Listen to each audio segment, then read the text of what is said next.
कुछ लोग मानते हैं कि वे देवताओं के पैरों के निशान हैं। दूसरों को लगता है कि वहां रात में परियां नाचती हैं। कुछ अन्य लोगों को शक है कि वहां यूएफओ आते हैं। लेकिन आज तक कोई भी नामीब रेगिस्तान पर बनी लाखों गोलाकार आकृतियों की व्याख्या नहीं कर पाया है। नामीब रेगिस्तान के सबसे सूखे हिस्सों में साल में औसतन सिर्फ 2 मिलीमीटर बारिश होती है। कई साल बिल्कुल बारिश नहीं होती। फिर भी ओरिक्स, स्प्रिंगबॉक दोनों हिरण की प्रजातियां, चीता, लकड़बग्घा, शुतुरमुर्ग और जेब्रा ने यहाँ की कठोर परिस्थितियों में खुद को ढाल लिया है। शुतुरमुर्ग पानी के नुकसान को कम करने के लिए अपने शरीर के तापमान को बढ़ा लेते हैं। हॉटमैन के पहाड़ी जेब्रा कुशल पर्वतारोही हैं जिन्होंने रेगिस्तान के बीहड़ इलाकों में खुद को ढाल लिया है। ओरिक्स बिना पानी पिए सिर्फ पौधे की जड़ और कंद खाकर हफ्तों तक जिंदा रह सकते हैं। दक्षिण पश्चिमी अफ्रीका के अटलांटिक तट से लगा नामीब रेगिस्तान धरती पर सबसे सूखी जगहों में से एक है। स्थानीय नामा भाषा में इसका अर्थ है वह इलाका जहां कुछ भी नहीं है।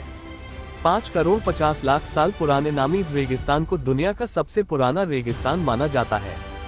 सहारा रेगिस्तान सिर्फ 20 से 70 लाख साल पहले का है। गर्मियों में यहाँ तापमान अक्सर 45 डिग्री सेल्सियस तक पहुँच जाता है और रातें इतनी ठंडी होती हैं कि बर्फ जम जाए। बसने के लिहाज से यह धरती के सबसे दुर्गम इलाकों में से एक है। फिर भी कई प्रजातियों ने इसे अपना घर बनाया है। इस प्रक्रिया में कुछ विचित्र भू आकृतियों का निर्माण हुआ है जो विशेषज्ञों को चकित कर देते हैं। नामीब रेगिस्तान दक्षिणी अंगोला से नामीबिया होते हुए 2000 किलोमीटर दूर दक्षिण अफ्रीका के उत्तरी हिस्से तक फैला है। नामीबिया के लंबे अटलांटिक तट पर यह नाटकीय रूप से समुद्र से मिलता है। ऐसा लगता है मानो पूरब की ओर रेत का अंतहीन समुद्र फैला हो जो दक्षिण अफ्रीका के 160 किलोमीटर अंदर विशाल ढलान तक जाता है। नरक का दरवाजा नामीब रेगिस्तान का सबसे जानलेवा इलाका रेत के टीलों और टूटे हुए जहाजों के जंग खाए पतवारों से भरा हुआ है। अटलांटिक तट पर 500 किलोमीटर लंबे क्षेत्र में फैला यह इलाका कंकाल तट के नाम से जाना जाता है।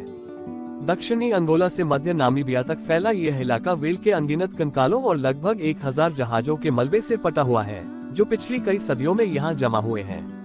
ये कंकाल तट अक्सर घने कोहरे से ढका रहता है जो अटलांटिक की ठंडी बेंगोला धारा और नामीब रेगिस्तान की गर्म हवाओं के टकराने से बनता है।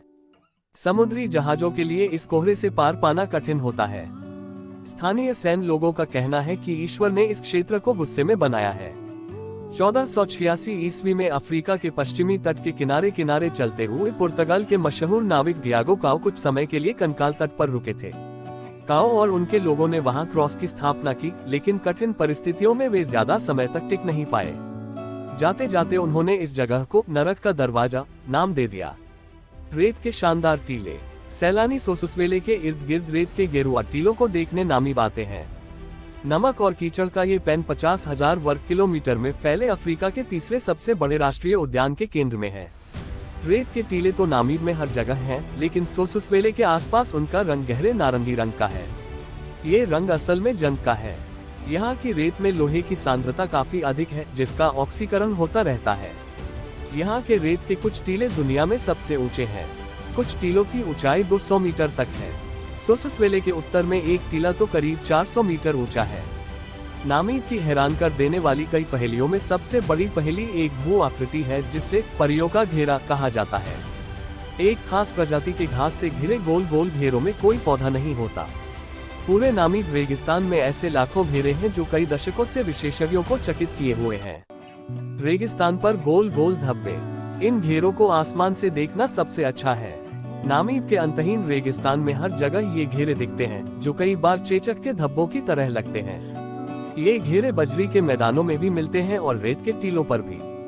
हर जगह उनकी संरचना गोल ही रहती है। सेंट्रल नामीब में घेरे का व्यास 1.5 मीटर से 6 मीटर तक होता है। उत्तर पश्चिमी नामीबिया में वे इससे 4 गुना तक बड़े हो सकते हैं। वहाँ घेरों का व्यास 25 मीटर तक हो सकता है। वर्षों तक यही समझा जाता रहा कि परियों के ये छल्ले सिर्फ नामीबिया में हैं। 2014 में पर्यावरण वैज्ञानिक ब्रोनविन बेल ने पश्चिमी ऑस्ट्रेलिया के पिलबारा क्षेत्र में भी ऐसे ही घेरे ढूंढे। इन शानदार आकृतियों से हैरान होकर बेल ने जर्मनी के पारिस्थितिकी वैज्ञानिक विशेषज्ञ स्टीफन गेट्जिन से संपर्क किया और अपनी खोज साझा की। ऑस्ट्रेलिया में मिले घेरे देखने में तो नामीबिया के घेरों जैसे ही हैं, लेकिन दोनों जगहों की मिट्टी की संरचना अलग है। इसने वैज्ञानिकों को और चकरा दिया।